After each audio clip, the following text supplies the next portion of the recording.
One Piece truly has taken a massive change in its direction. I cannot believe what just happened, and this was probably one of the greatest chapters in all of Wano, if not the greatest, and I'm not sure how many times I've said that.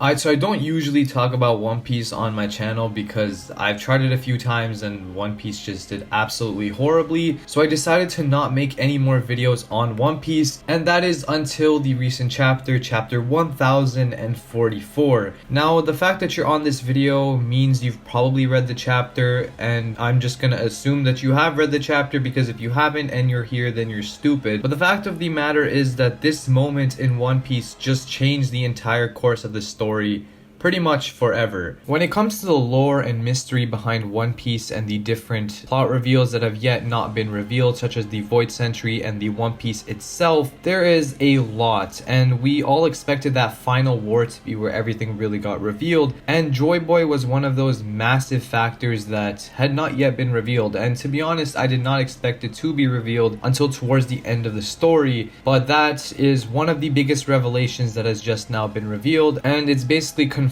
now that Luffy is in fact Joy Boy. So I guess you could have seen this coming, but the point is that this is one of, if not the biggest plot twist in One Piece, at least for me, in terms of lore changing moments and story changing moments, because this changes Luffy's character forever, changes the entire power scaling system forever, and pretty much makes Luffy's Devil Fruit the most overpowered Devil Fruit in the entire story, when we all thought that it was one of the weaker ones and Luffy was just creative for making it strong himself. In reality, it's the fact that this fruit has been overpowered the whole time. That may sound kind of contradictory to Luffy's actual character, being a character who's supposed to make cool abilities out of this pretty lame Devil Fruit of rubber, but it is in fact proven that the rubber fruit, the Gomu Gomu no Mi, is probably the most broken power in the verse of One Piece, as said by the Gorosei themselves, and that fact alone is enough to make me question what is going through Oda's head right now. For the entire story of One Piece, we had assumed that Luffy's Devil Fruit was a Paramecia fruit, when in fact it was not a Paramecia fruit, and in fact it was an ancient Zoan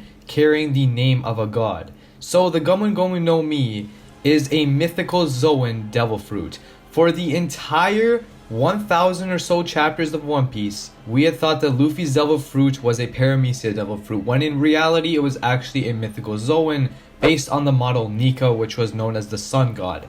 This is absolutely nuts because, again, we have been lied to since the beginning of the story. Luffy's power is completely beyond anything we had comprehended before, and that changes his character as well as the entire story for pretty much forever. This also begs the question, what does Shanks have to do with this entire situation, and how come it was Shanks who got the Devil Fruit in the first place, and what was he really planning to do with it? I've seen a few theories that Shanks was intending to give it to Ace to make Roger's son Joy Boy, which actually would make a lot of sense, but at this point, especially with this reveal, I don't really know what One Piece is trying to do or what Oda is really trying to do with this story at this point. This power quite possibly makes Luffy the most overpowered character in the entire verse.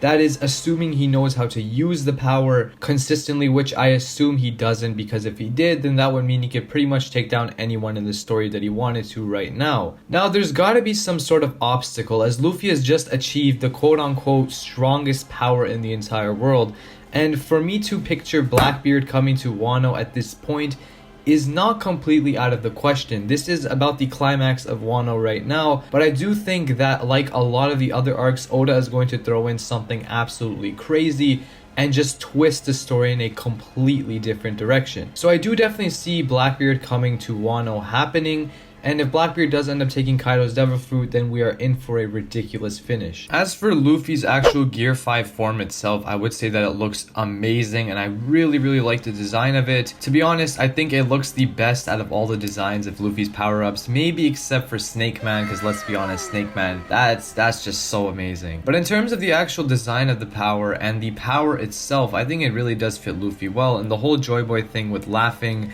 really fits in well with Gear 5, especially because, well, the whole laughing thing and the smiling thing and what I assume to be the will of D really does fit well with Luffy's character. And now that I think about it, there's a lot of stuff to theorize about One Piece, and I got a lot of video ideas if I wanted to. But the fact that Luffy has revealed Gear 5 means something very important to the story of One Piece. Most likely that this will be quite possibly Luffy's final real big power-up. I don't think from here he's going to need to go to another extreme level. I could just be stupid, but maybe it's because this power just looks so crazy, and maybe Kaido beats the hell out of him next chapter as well. But if that doesn't happen, then that means that this power is in fact one of the strongest powers in the story, just like the Gorosei mentioned. But again, now that Luffy is definitely top 10 in the verse, quite possibly like top 6, 7, even 5 depending on what this power really is, then that means One Piece is slowly coming to a close. And just saying that is absolutely crazy. Not only is this a huge shift for the actual story of One Piece, but it's actually going to end the longest currently airing arc, which is Wano.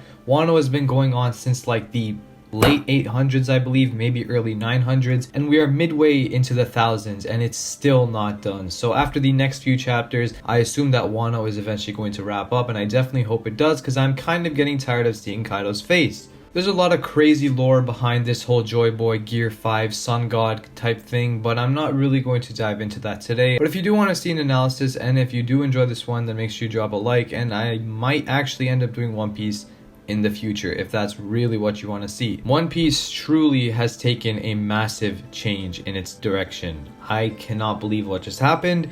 And this was probably one of the greatest chapters in all of Wano, if not the greatest, and I'm not sure how many times I've said that.